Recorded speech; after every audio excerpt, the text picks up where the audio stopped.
that will just happen. Assuming it's a big enough impact, like assuming it's a Yes. enough. And that's a great segue to this right here, reentrancy. So reentrancy attack actually happened in 2016, 17. Like it was a big DAO attack on the Ethereum blockchain that led to millions of dollars of ETH being stolen. And there was exactly that debate around code is law. Money got lost because, well, you had a bug in your contract. And so there were two camps that are like, yeah, that's the way it is. You lost some money and code is law and we're not going to do anything. And there was this other camp that basically said, no, this is too big. Too big to fail in a way.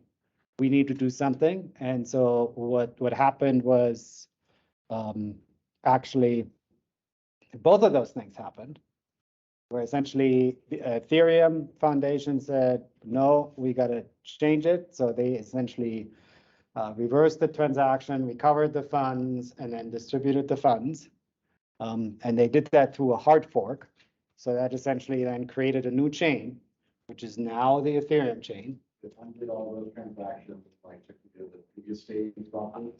I don't think they just undid all the transaction. I think they did a few and then closed the vulnerability. And then the chain that continued still has the hack in it, and that's Ethereum Classic. And so that really kind of split the two camps into two. And so it's kind of a cool aspect if you had Ethereum at that point in time, you actually got both Ethereum Classic, which was the chain with the hack in it, as well as Ethereum, the new chain. And so what happened in the DAO attack was a re-entrancy attack. So think of the scenario where you have a deposit contract.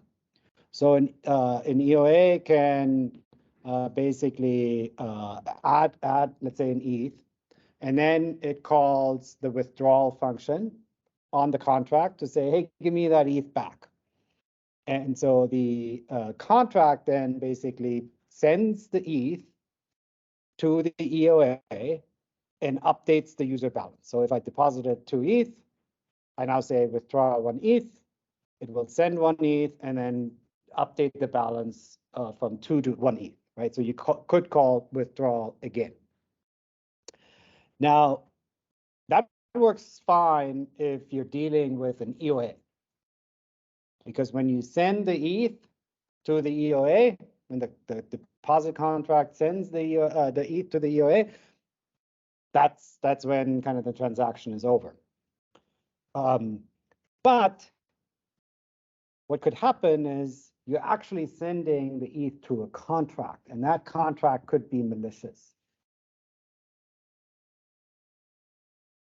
That's right, exactly. That's what happens, where basically the malicious smart contract says, hey, give me my ETH back. The deposit contract says, okay, I'm going to send you the ETH. Now the malicious contract can say, well, I'm going to call withdrawal again. And because you haven't updated the balance yet,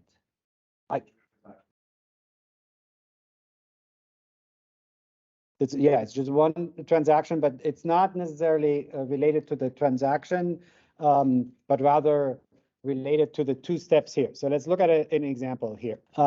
So we have the Ether store. So that's the deposit contract. And so look at the withdrawal function. So the withdrawal, so here you can deposit funds, right? It's a public payable, and then it stores that in a map of balances. So if I call the deposit funds function from an EOA with an ETH, then it will create a record that says balance is my EOA address, and then the message value is the amount of ETH that I deposited, and I can call that multiple times. It just will update it, right? So imagine now I deposit 2 ETH, right? Then balances will have 2 ETH, associated with my address. Then later on, I go ahead and call withdrawal, and I'm just going to withdraw one, or let's say a half a ETH, right? It will check, is my balance greater than what I'm trying to withdraw? There's also a withdrawal limit here of 1 ETH. So am I withdrawing less than 1 ETH? And then there is this is a time lock, right? So it says kind of, hey, I'm only able to withdraw once a week. That's kind of what this require statement says. And then here, it basically says, hey, I am sending whatever I'm trying to withdraw to the message sender. And after I sent it, I update the balance. That is exactly, oops, where the vulnerability is, because I'm sending it first and then I update the balance. So now think of the scenario. If I have an EOA, totally fine. But if I have an attacker contract, basically when I call the send, so if I execute this, what will happen, it will jump into the fallback function, which is payable, right? So it receives that half a ETH. Like this is basically expanding stack until you get to 0 in your balance. And then everything continues to process through. It will deprecate balance to 0. And then like update the last withdrawal time however many times, but you just update the account.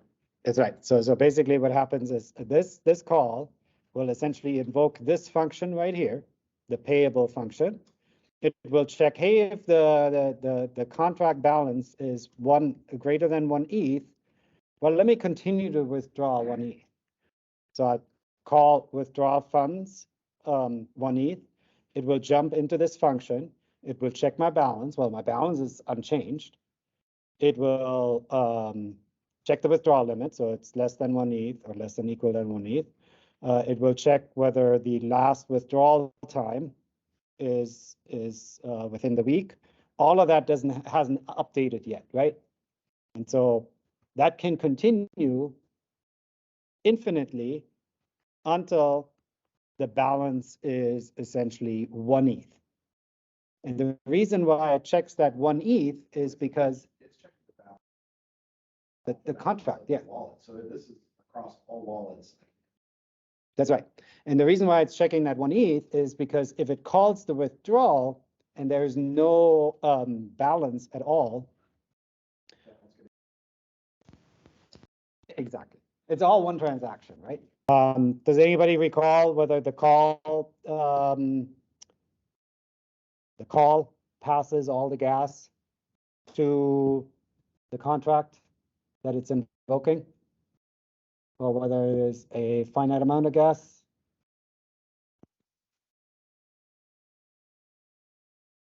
So this contract has gas, or the transaction has gas, right?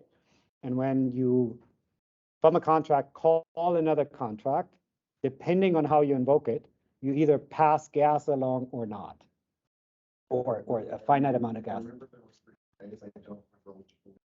Yep, I don't remember either, but I would guess that here it is passing it all. And so that's again another example where now essentially giving the attacker contract a lot of gas to do a lot of bad stuff. Whereas if you would call it in a way where the gas is limited.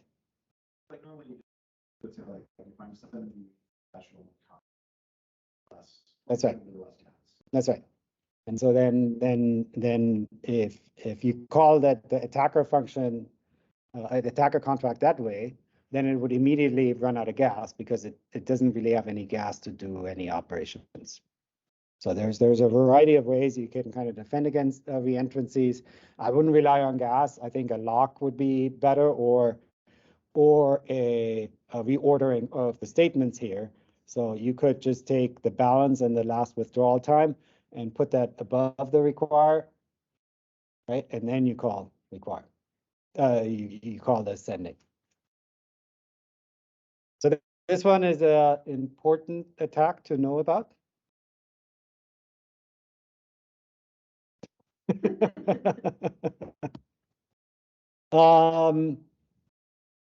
So this was a reentrancy that was a write reentrancy where you can manipulate the state. But there's also a read-only entrancy where you can manipulate the smart contract state and have another contract read that manipulated state. So for instance, you could have a collateralized lending protocol read the price from a liquidity pool that was manipulated. And then essentially it gets the wrong price information, and then you can potentially take out an under collateralized loan. And this was something that somebody presented at DEF CON. It's a 10-minute video. Arithmetic overflows and underflows. So there's fixed size data types that are subject to underflows and overflows. So subtracting 1 from a UNT8 value of 0 will result in a value of 255. So that's an underflow. Adding 1 to the UNT value of 255 will result in a value of 0, and that's an overflow.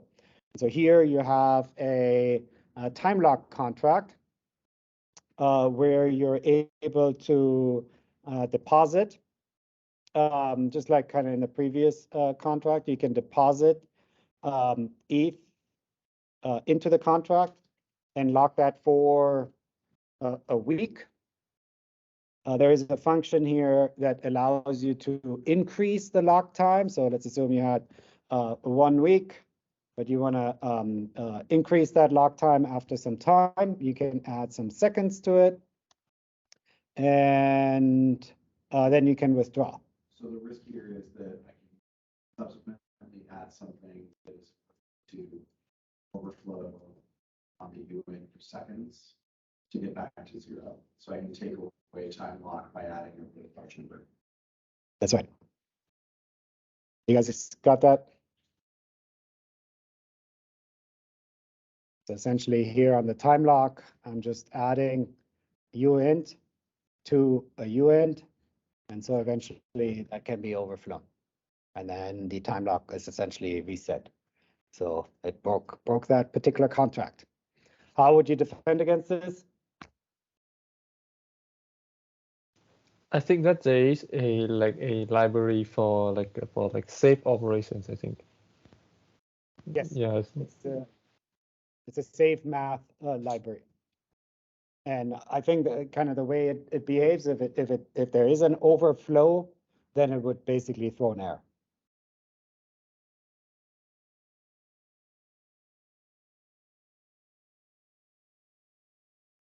Right, yeah. Okay, unexpected ether. So this contract is a game. And you can play that game by depositing 0.45 ether. And then dependent on kind of who already played the game, there is essentially milestones that are being hit, and then you get a payout. So if let's assume there is a, I'm just looking at the above here. So if there's a 2 ether deposited in total, and you hit that milestone with your deposit, then you get a 3 ether payout.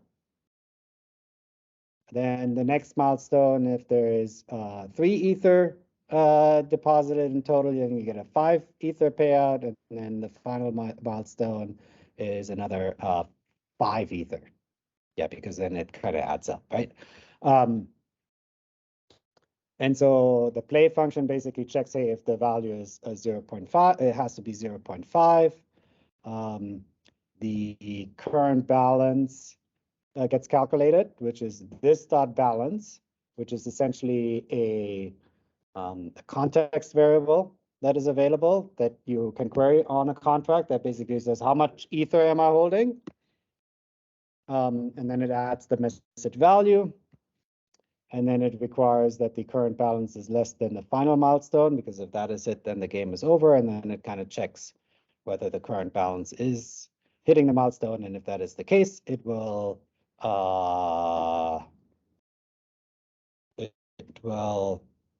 this is interesting. So it will not send, and the reason why it's doing that is because it doesn't want to have a reentrancy attack, but rather it will put that in the redeemable balance map that then you can call to claim your reward.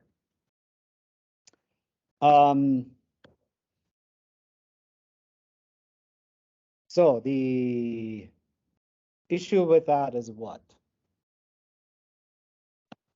Alternatively, you could rely not on this dot balance. You could just have a variable that says game balance, right? And it gets updated based on the ether that gets sent in the play to the play function, right? So the play function already says, hey, it's got to be a half an ether, right? And then you just maintain a variable game balance.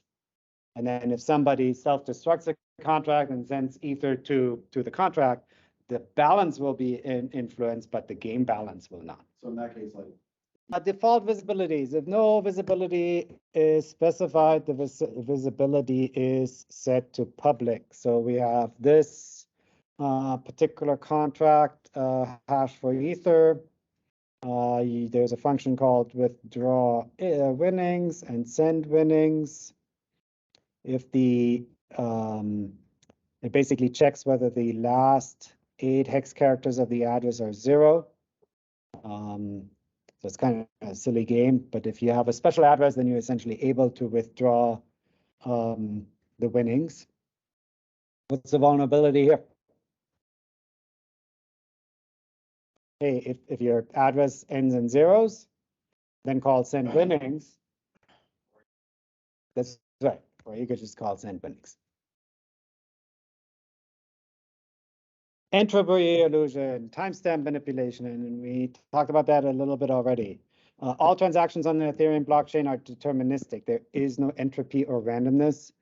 Properties like the block hash or timestamp are controlled by the miner/validator, and that could become a problem. Where could that become a problem? Game, right, where, hey, you basically have something that says, hey, if the block hash ends in 3 zeros, and if that's the case, then, and you interact with the contract, you get the winnings or you get some payout, right? And so that hash can be controlled by the miner, right? If you look at the implementation, it kind of looks random because the hash changes all the time, but the miner can certainly manipulate it and then lead to a certain outcome of the contract interaction. One way to obtain randomness is through external oracles. So the Chainlink has a particular service called verified randomness that allows you to get true randomness. External contract referencing. A reference contract could be compatible with the interface, but implement malicious logic. A simple encryption library that essentially just rotates characters. It passes in the encryption library and then calls encrypt. And let me see, do I have? Oh yeah, okay. Basically it calls row 13 encrypt, which is the implementation, right? But you don't know what the implementation is. The library that you just passed in could rotate 13, or it could rotate 26, which basically means it's clear text. So again, if you're relying on other contracts, be super suspicious, especially if the code is not available, right? You don't know what they're implementing. The interface may say one thing, but what they do may be something else. Short address parameter attack. So parameters passed are encoded according to the API specification. When someone passes encoded parameters that are shorter than the expected parameter lengths, the parameter will be padded with zeros at the end. So in the example, I have value 1, 2, 3, 4, 5, 6. if the parameter length is 4 bytes, it will just add zeros to the end. And where could that become an issue? So here we have a transfer function with a to address and number of tokens, right? And the way you would invoke that function is through the function selector, right? The function hash, which is transfer. It's this right here. And then you pass in essentially the address, which is 20 bytes, and the token. So let's say 100 tokens. That's this value right here. Now, if your input is overall short, it basically gets padded over here. Right, so let's assume you pass in, so I don't have a pointer, but oh yeah, yeah. So if you basically pass in everything up to this point, right, it basically says, oh, there's a byte missing. So it adds that 0. It will then essentially treat it as this, where essentially everything is kind of shifted, and it would transfer more tokens.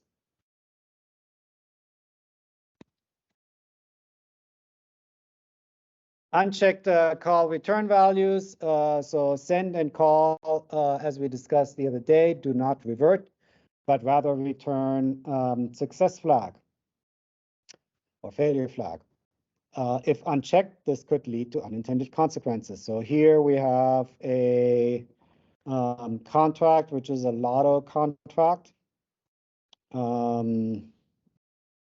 So this is about rendering a contract inoperable. And I don't know, I guess I didn't have an example here. I mean, we talked about this, the example with the game with the milestones, right? Essentially, if you send some balance to that, it would render the smart contract inoperable. Why would you do so? We talked about kind of the Uniswap example where you just kind of mess with them. You could. Here's an interesting one. Yesterday, like this last week, I encountered a very interesting attack, which was a ransom attack on the blockchain, where essentially somebody was able to get hold of an address that had permissions on a particular contract, on a token contract, and then they were able to set the name and the symbol of the token contract. And they kind of essentially defaced the token by changing the name into something I will not utter here. And then they basically said, okay, if you want the address back, send us a ransom. Unfortunately, that worked. And this is purely DOS too. And it's Lego pieces, right? Where one protocol may rely on another contract. And if that contract is broken, then your protocol will totally misbehave. Think about the collateralized lending scenario, right? Collateralized lending basically means you can, did I talk about collateralized lending already? Do you guys know what that is? Talked about the idea that I'm able, is this like the short-term loans, like that approach, or is it just it's just lending based off of my like ERC-20 children balance? So the short term is flash loans. Collateralized lending is essentially a protocol that allows you to deposit, let's say, Ether and borrow Bitcoin. And the way that works on the blockchain, it is over collateralized. So you have to deposit, let's say, 150% Ether to withdraw 100% Bitcoin, right? And the reason why it's collateralized because you don't have a credit history, right? They couldn't go after you. Now you may ask, well, why do I want to do collateralized lending? And the reason for that is tax reasons, because if you sell your asset, you have to pay tax on it. But if you deposit it and borrow against it, you're technically not selling it. And as a result, you don't have to pay tax on it. So that's, I think, why these collateralized lending protocols exist. But that means is, If you didn't want to pay that back, theoretically. right. And so basically what happens is, now the prices of the tokens may change, right? So Ether, like in the scenario that I mentioned, the value could go down, and then your collateralization percentage is less and less.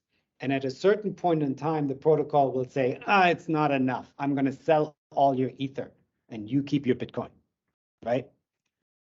Now, if you're able to manipulate these lending protocols such that you are able to borrow under collateralized, so let's assume you deposit 80% Ethereum and borrow 100% Bitcoin, well, you just made a profit of 20%, right? And so these lending protocols rely on Oracle information to give you the right price. And so that's right. And so if you DDoS in Oracle and then manipulate the price, then the lending protocol is essentially broken, right? And you could potentially attack it that way. You see attack.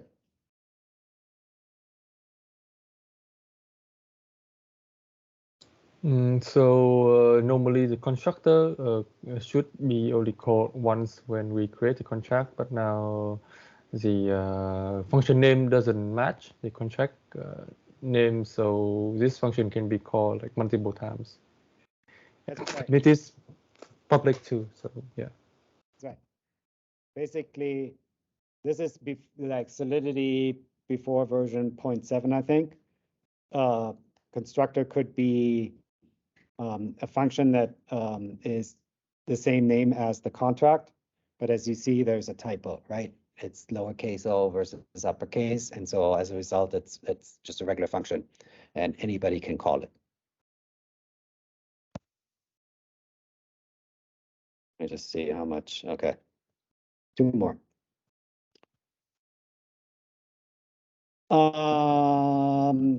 Uninitialized storage pointer. So EVM stores data either in memory or in storage. Local variables, depending on the type, are either accessing storage or memory. And if uninitialized, may be able to access the existing storage slots. And so let's see here. So the local structs map to storage. And so this function right here creates a local struct. And what that then essentially allows you to do is override this particular variable right here. So it's a very edge case. Deep. So what is it? So basically structs are stored in storage, whereas regular local variables are stored in memory.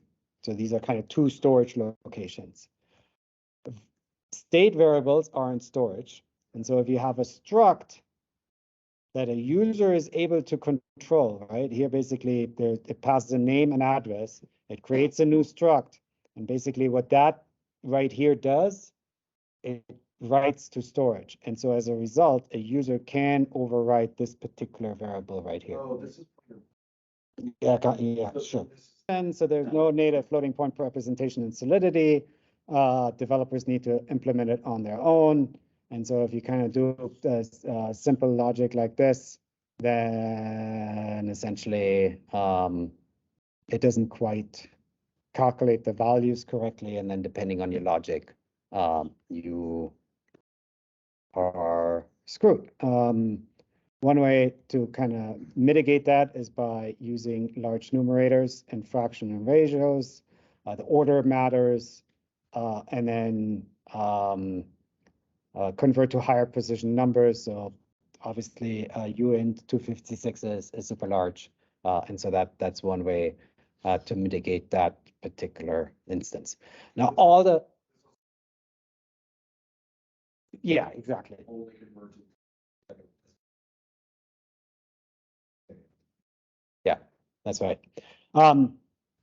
All the examples that I kind of covered today were in the Mastering Ethereum book. I think their security section is quite good. So if there's an area where you're like, oh, not quite sure, take a look at that chapter, and again, reach out on Telegram if you have any questions. Look, thanks for joining.